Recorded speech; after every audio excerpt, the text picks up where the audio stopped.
This? Is that your opening statement? I'm looking at my watch.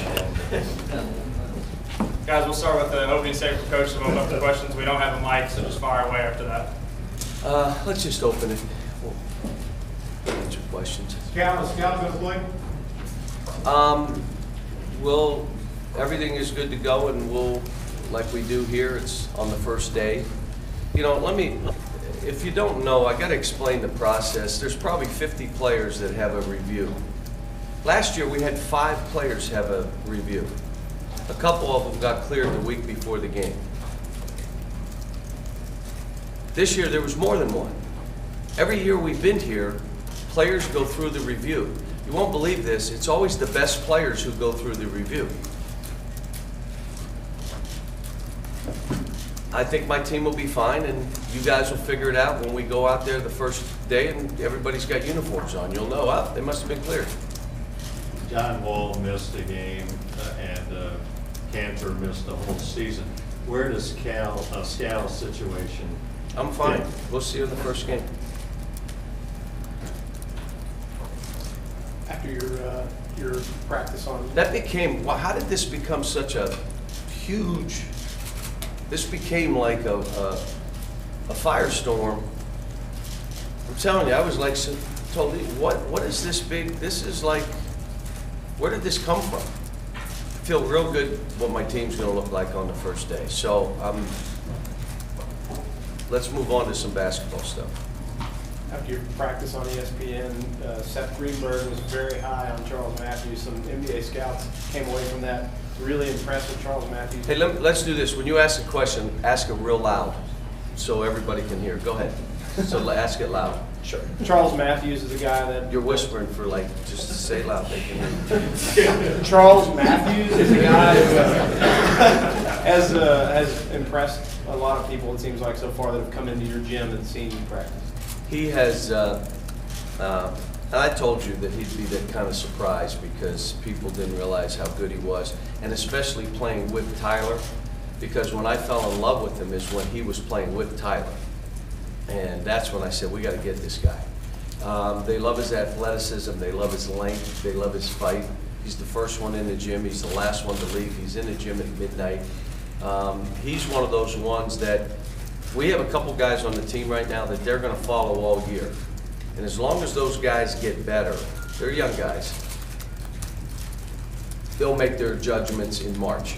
You just can't make judgments on him, maybe even Isaiah, until the season gets going. Now they love both of them. Like every scout came up to me was like, wow, I didn't realize. But they have these areas to improve. They have 6 months to do that, to show the pattern that they're getting better like all of our kids do. John, your players all said they were happy for you in the Hall of Fame. They were proud. They liked the fact that you coached by a Hall of Famer. They also said it won't matter a bit when it comes to practice. I'm wondering what you feel, how you think, what you think of their reaction to your honor and knowing it won't matter in practice. Well, you know, it's any award that comes to a coach is based on all the opportunities he had, all the people that worked for him and what they did, all the families that had trust in that coach to say, I trust you with my child, all the players who performed at a high level and a real high level, then those awards happen. So it wasn't just me. Now, I will tell you that I'm going to be the same guy and coach them like I did Monday in front of 80 NBA scouts, the same way I've coached over the years. And it's one of the things I tell all these kids, especially the ones that are really, really talented. I'm not going to be afraid to coach you. You're not coming to a place that I've never coached somebody as good as you. I've coached players better than you. And I am going to coach you. I'm going to tell you the truth. I'm going to be honest with you. I'm going to keep it real. If you don't want that, don't come here. So I'm happy they said that, but I don't think. John, your buddy Dick Vitale pointed out how important he thought Skal was to. He's going to be good, and he is going to play Jerry this year so well. He's going to make jump hooks and jump shots. And next question. Scott, where's Alex at in his rehab? Is he still on track to be ready day one? He's doing good. He's doing good. He's about 75%. We need him to be something. Like, he's got to be a beast. Again, I think with Tyler, what we did in those 2 days, every scout said the same thing. Wow, he's got a chance now. He's got to get healthy. He's got to get more confident in his body. You know, it's not just confidence in I can make a shot. It's that he's confident that I can come down hard and I'm going to be fine. But he's big for us. John, was anything in particular surprised you about you guys once you actually got to start working with them? That we're not as tough as I thought we'd be. I thought we'd be more of a tough, not a roughhouse team, but we'd be able to hold ground, and we're going to have to train them, you know, make them, you know, they got to be more aggressive. And I know all the fouls that are going to be called.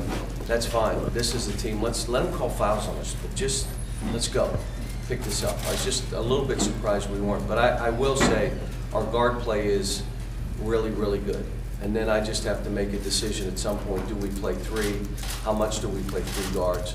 How do we play if we're playing three guards? How do we defend if we're playing three guards?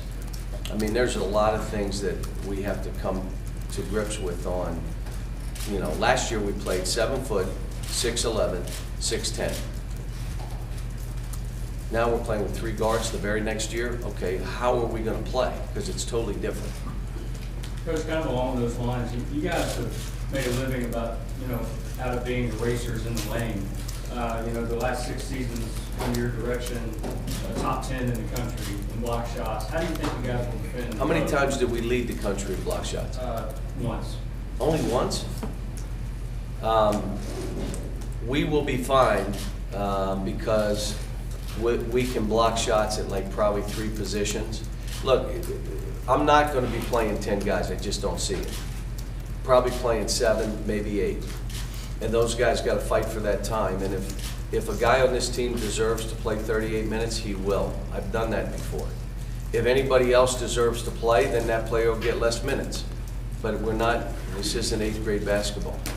And last year was, every team I put on, we were fresh and we could block shots. That's why we were what we were last year.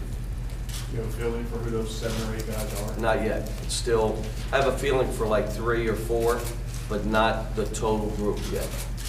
Yeah, you lose a handful of guys to the draft, and then you miss on some recruits, but then you land some recruits Wade and Michael and Jamal and Isaac. How important were those late additions? It was important. And it's funny how things work out. You know, I kind of say fate intervenes a lot. You lose on some guys, and when you get who you get, you say, thank goodness we lost on some guys. Is this definitely going to be? I mean, that's how this stuff plays out. And again, not every kid's going to want to come here. This is a different deal, and I accept that. What we're trying to find out is who wants us and who do we want, and let's be better at that. Let's really know that someone wants us, or someone, we've become a little bit like Hawaii. Everybody wants a visit, they just don't all want to come.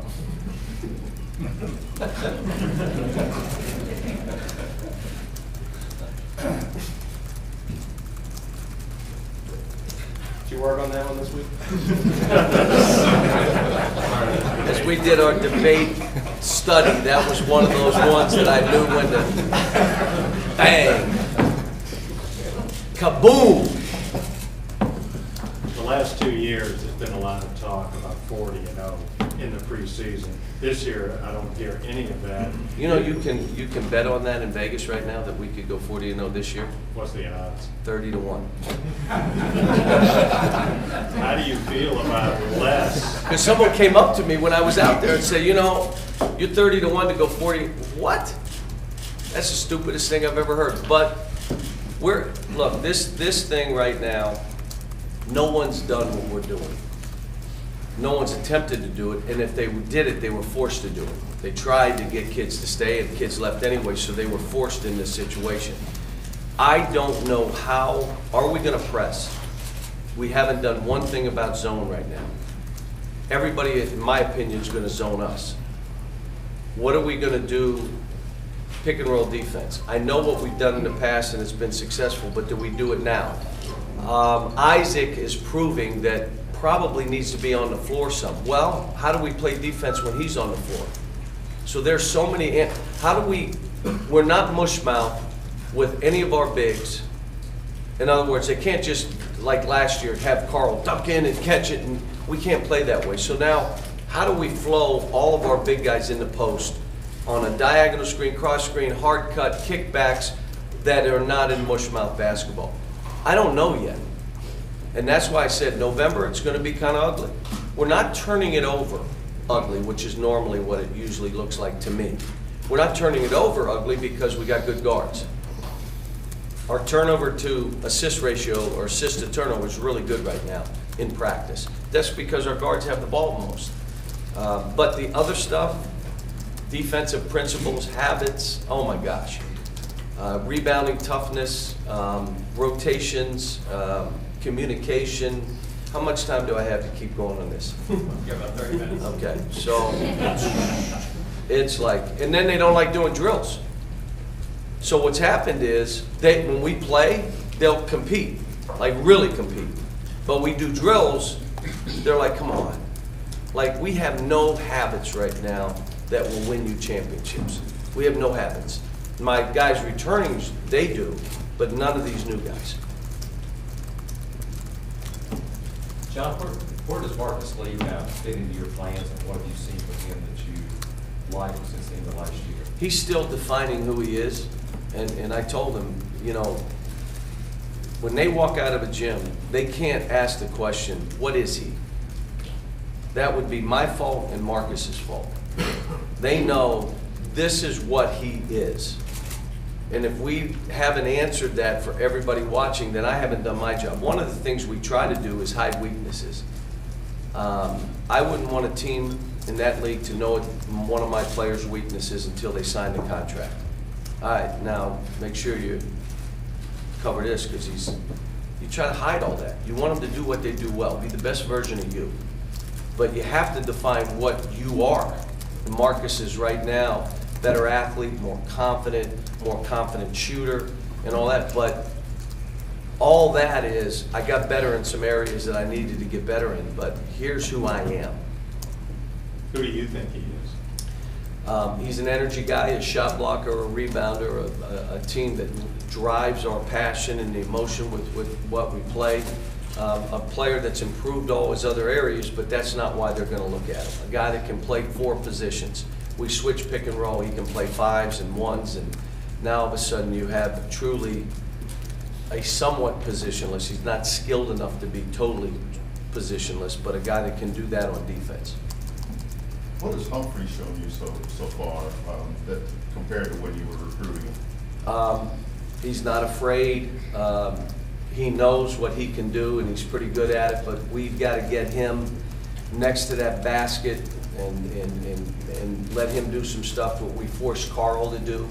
Carl came in as the leading three-point shooting record at his high school, and we didn't let him shoot threes here. Like, no, you're figuring out this. They know you can shoot. We need to do the other stuff. So then defensively, he's got to figure out how's he going to play pick and roll, because they're going to put him in 1,000 pick and rolls. But he's getting better. He's 17. He's a one player. I told all the scouts, you can't do anything with him. You can evaluate him, but he is too young to put his name in the draft, even after this year. John, is there any challenge for the guard? You're playing 3 guards at once, and maybe all 3 are used to having the ball all the time. They have to learn to coexist as well. But I haven't started that yet. There are always 2 of them together, though, but we have to. You know, it's going to be part of what we do. Right now, if I put all 3 of them together, we have no point guard on the other unit. So Dom's out. Dom could be that guy, but we have none right now. I think we're fine doing what we're doing. Always 2 of them against the other one. I like having Isaiah away from Tyler, because Isaiah defers too much to Tyler. So when he's by himself, I'm making him play north and south and get in the lane. And you're seeing, like, wow. Sometimes he likes to jog and throw it ahead to the wrong man because he doesn't want to, you know. There's things that he's learning, but he has a will to win and a toughness that this team's gonna need, and there's no question. There's some things he's gonna have to do to help himself, and help us, but more help him be the best version of himself. How do you balance, Seth Greenberg called it a city game for Isaiah Briscoe. How do you balance sort of letting him play free and do some of those creative things he can do that a lot of people can't, and getting him to play within sort of the structure of North-south. You know, if you play north-south, you're fine with me. I really don't care what you're doing. We try to get you to make good decisions, but north-south. It's the east-west stuff I can't stand. So you know, that stuff, I just want you, we take ground and we don't give it back. We take ground and we do not give it back. We just keep marching forward. And that's that mode, and he's getting there, I'm telling you. Everybody left. All the scouts that I talked to just said, you know what, you're gonna have to play 3 guards because he plays. That kid balls. You said you might need Tyler to be so good early to help you in some of those games. Is he really that important to what you're doing this year? Yeah, he is. And he's doing things he didn't do a year ago. He's way more comfortable doing stuff. You see runners now that he understands I can drive in there and still get lobs, but me, I got to stop a little shorter. He's shooting the ball way better. He's healthier. Last year he played the whole year with shin splints. So there were games where he was 80%. This year he's healthy. He really, it may be the best floor general. I'm not saying the best guard, but the best floor general I've ever coached. And I'm not saying he's Derrick Rose and he's John Wall and he's Brandon Knight and he's can go on and on, all the point guards I've had, Tyreek Evans, they're all different. This kid is a floor general. And, you know. What do you see, John, that tells you this guy, Big Tyler, is a floor general? Because he just moves people. I can do less coaching, let him do more. I let him call the plays. This is like having a quarterback that he's not getting signals from the sideline. Do what you think you need to do. Jamal's not ready for that, but I need him to be that way too. You know, Jamal is a combination guard. See, again, there's my best players and then there's the best prospects. You do know that's different sometimes, right? Oh, you basketball bennies out there. Your best prospects and your best players don't always, it's not always that. And a guy like Jamal, you know, the progress he's going to have and really be more efficient. We need him to score baskets and create havoc. He's 6'5". He has ways of getting balls in the basket, left and right hand. Matter of fact, he shoots 3-pointers as well lefty as he does righty, and he likes to show me. So he's now it's okay. How do you be more efficient? How do you get that turnover, assist to turnover ratio to where they understand that this kid makes great decisions? That's all stuff he's got to learn. Has Michael Mulder showed enough that you think he's going to be one of those guys in the rotation that you're going to have to play? He's in the conversation now. He's got to work his way in, and there are probably 3 or 4 other guys like that. How much of a setback has it been for Derek and Dominique to be missing these weeks? It's just disappointing. Let me tell you, if you heard the pop when Derek went to catch the ball, if you heard it, and then I'm like, walk, kid, and he walked right to the sideline, he punched the wall, and I was like, ah. Because if you heard it, you know he just shattered a finger. So he walked back, and I'm kind of watching him, and I'm trying to be focused on practice. It's hard when someone gets hurt. Your focus goes. So he goes in, and I said, is he in the back? They said, yeah. And there was blood on the floor. Now I wanted to go throw up. Because now I'm thinking, this kid. But it was dislocated.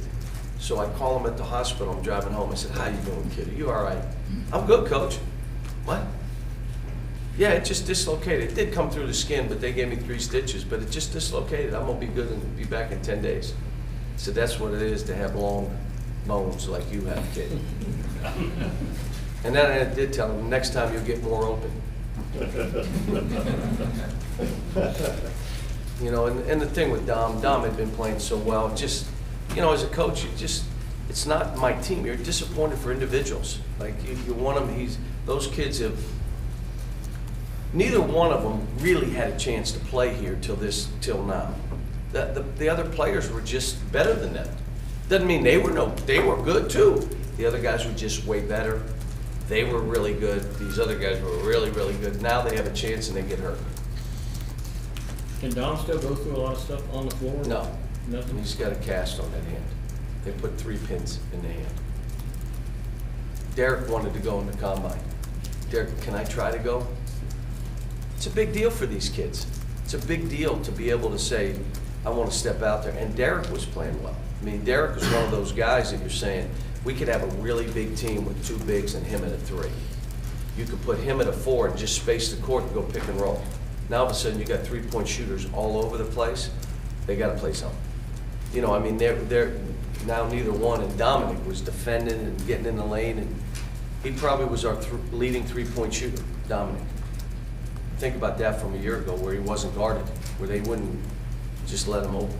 Are they still in a situation where the people they're competing against for playing time are better than they are? No, they're not, if they're better than them, they're not like it's like this. So now it's like this. So you get your opportunity, you got to prove, you know, you should be on the floor. Because at some point, I asked all the guys, anybody here want to give up minutes to anybody else?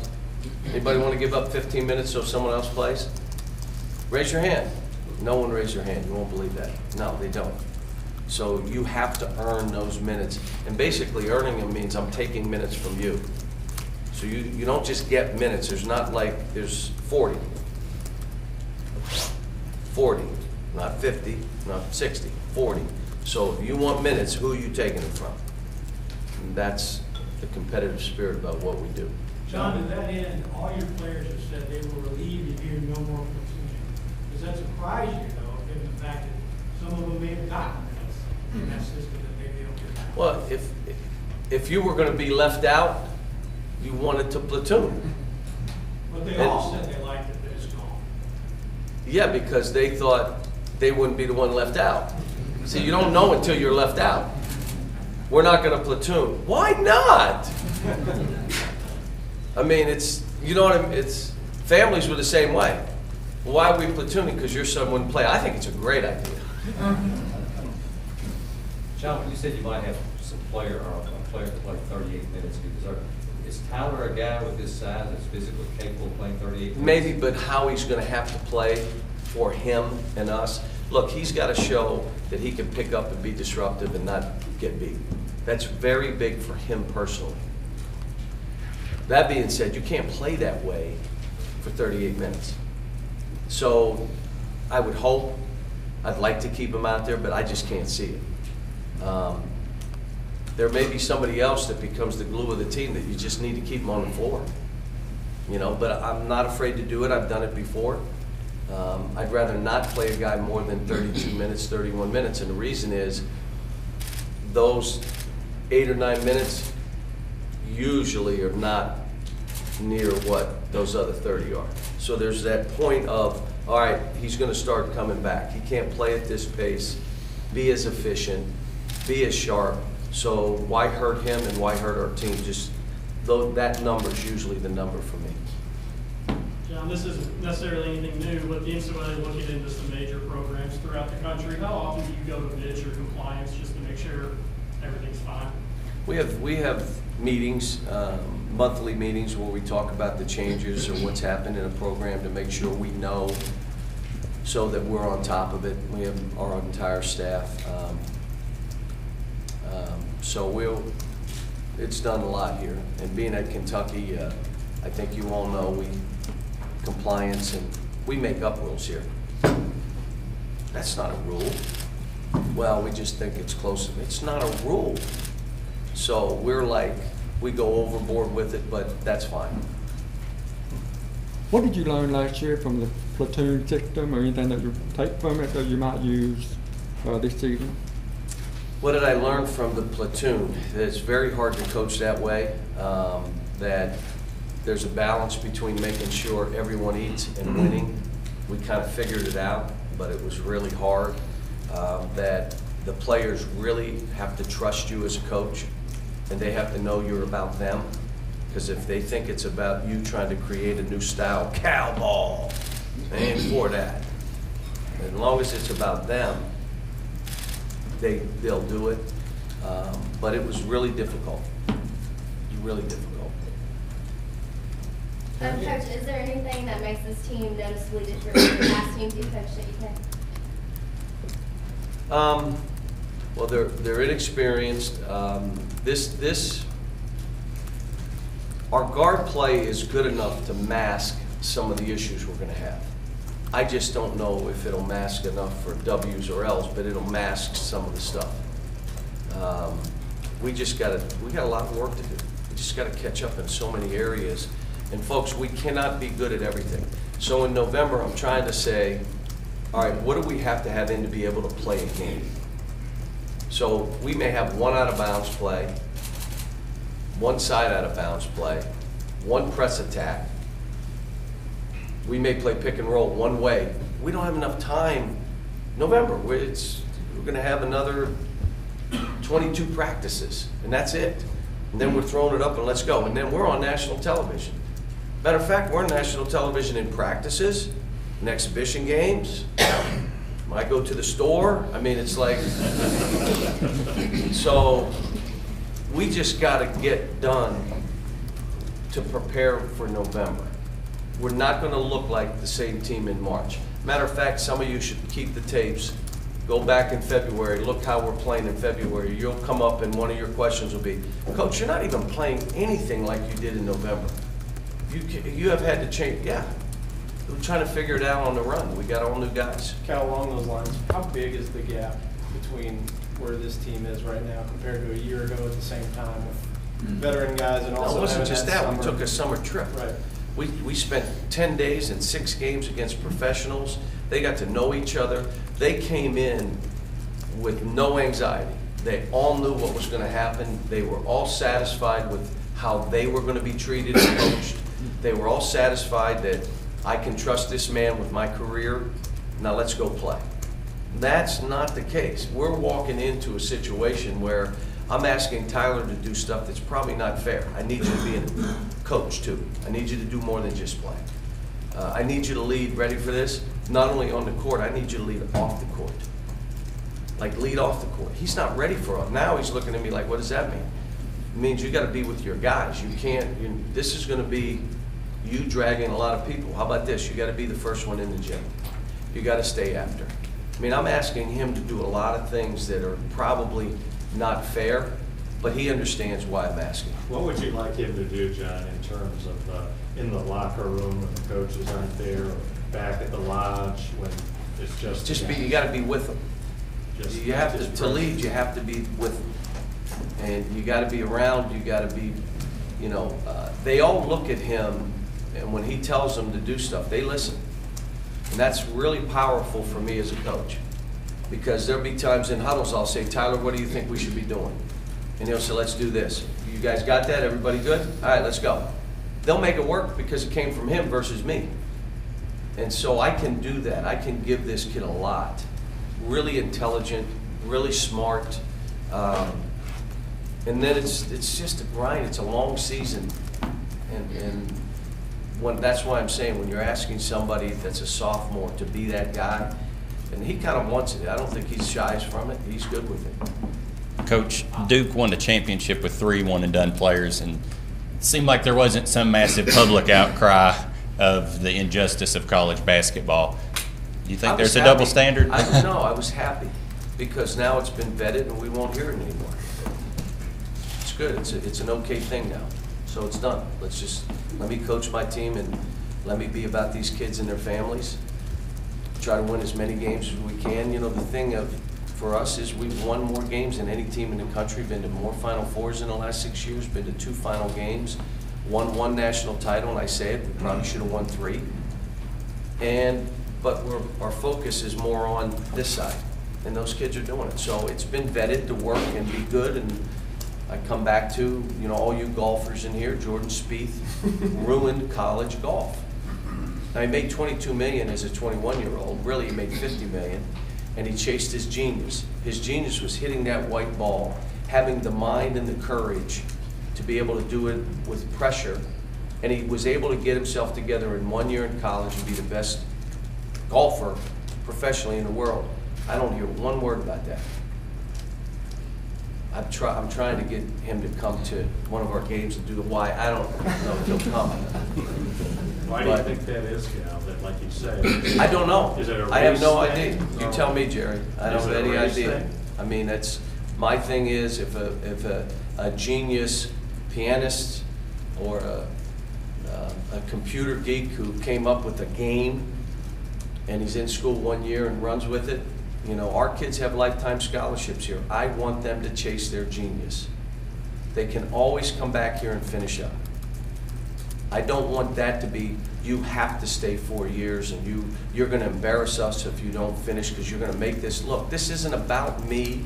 This isn't about any of you. This is about them and their families. They have a genius. Let them chase it.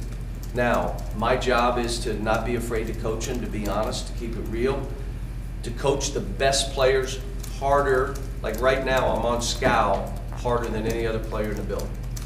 You coach your best player harder than everybody. If you ask Carl Towns, he'll tell you. And he texted me 3 times yesterday. So it doesn't mean they know where I'm coming from and why I'm doing it, but that's what makes this a little different. John, every team is obviously different. As a coach, what do you feel like is going to be your biggest challenge with this particular team? Figuring it out. Here, I've said this to you guys before. This group is focused in on me. We got 2 guys that are trying to please me too much. I'm not going to tell you, Jerry, who they are. But there are 2 guys that are so focused on me personally and pleasing me that I'm having to sit them down and say, I'm telling you how to play. If you're doing what I'm asking, you're pleasing me. Don't look over at me. But there are 2 guys like that. So they are so focused on me, and the scouts that came up to me, the personnel people, the GMs, said, look, these guys are really zoned in on what you're teaching. Then you better be teaching right, because they're going to do what I'm asking them to do. The problem right now, I'm trying to figure out, it's not that teaching them how to play basketball. We don't teach plays. We're teaching actions and how to play. It's, are we going to have the right schemes? I just don't know what those schemes are. What if this is a zone team and I played zone all year? You people would do backflips. I can't. He's never played zone ever.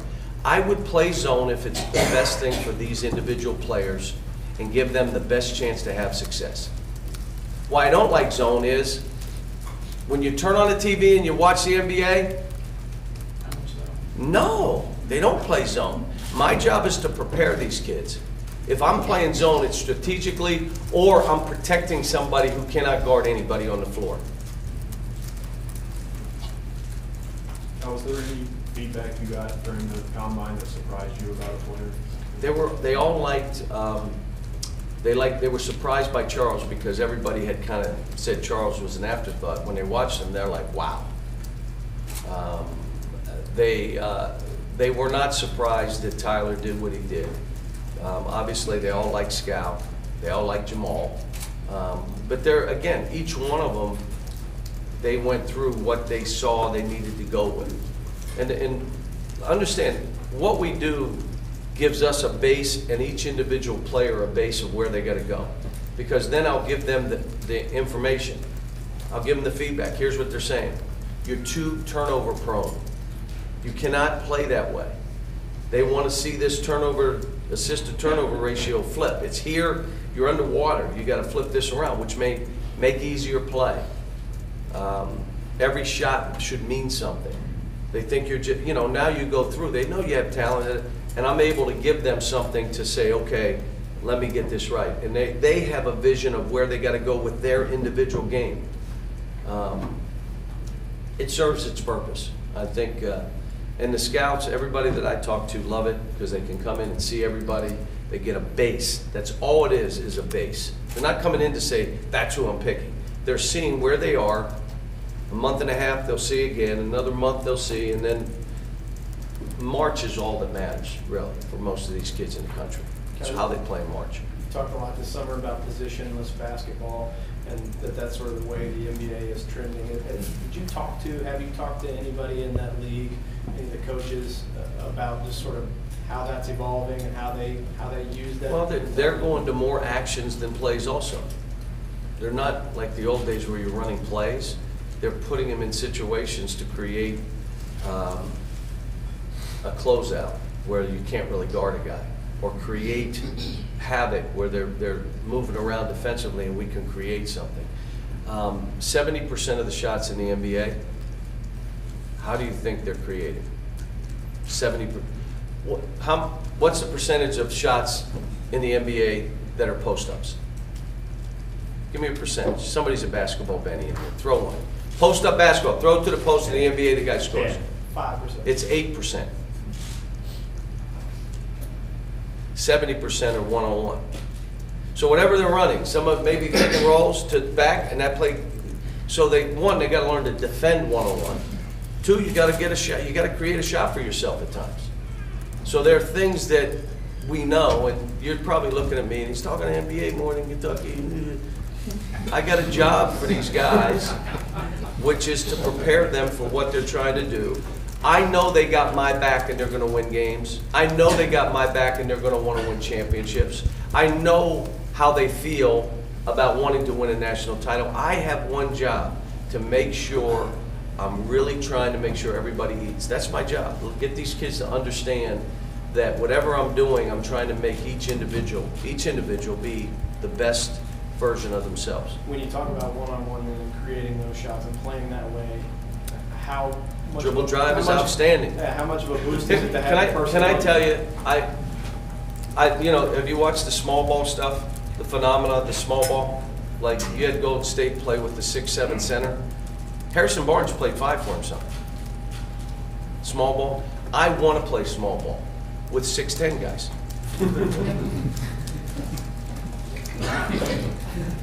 I want to be able to do the same thing they're doing with that 6'3", 6'4" guy, but the dude's 6'10", Anthony Davis. They're long.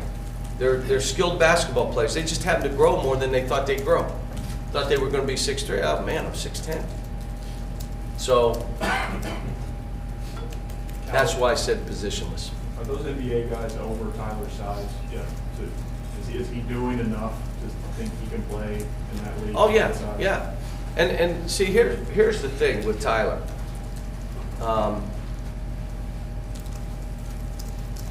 What is not going to change about Tyler? I mean, he's going to shoot it pretty good. You watched him. His decision making is going to be pretty good. What's not changing? Size. So either you like a guy 5'9" or you're not. There's some teams that won't play a 5'9" guy. They just won't. Is he going to get up to 170, 180? I doubt it. He's 160. If he gets to 170, I'll do 2 backflips, okay? So there comes a point where he is what he is, and staying longer here helps me win more games, and I would want him here longer. But it's not going to change who he is. He's 5'9". You either like a 5'9" point guard that can do this or you don't. If you don't, you're not going to draft him. If you do, you're going to draft him. And normally, we just got to get him, let's be the best version and see what that means. But I'm not, my thing isn't, hey, you need another year. If he needs another year, we're here for him. But I don't see how much he can change from what he's being able to do now. His decision making, that can be better than it is. I mean, he is what he is, and he is really good. He is our best player. Can I tell you? And it ain't close. Yeah, but they're saying they're going to draft this guy. He is our best player. He is not the best prospect, but he probably is going to be the prospect someone's going to want.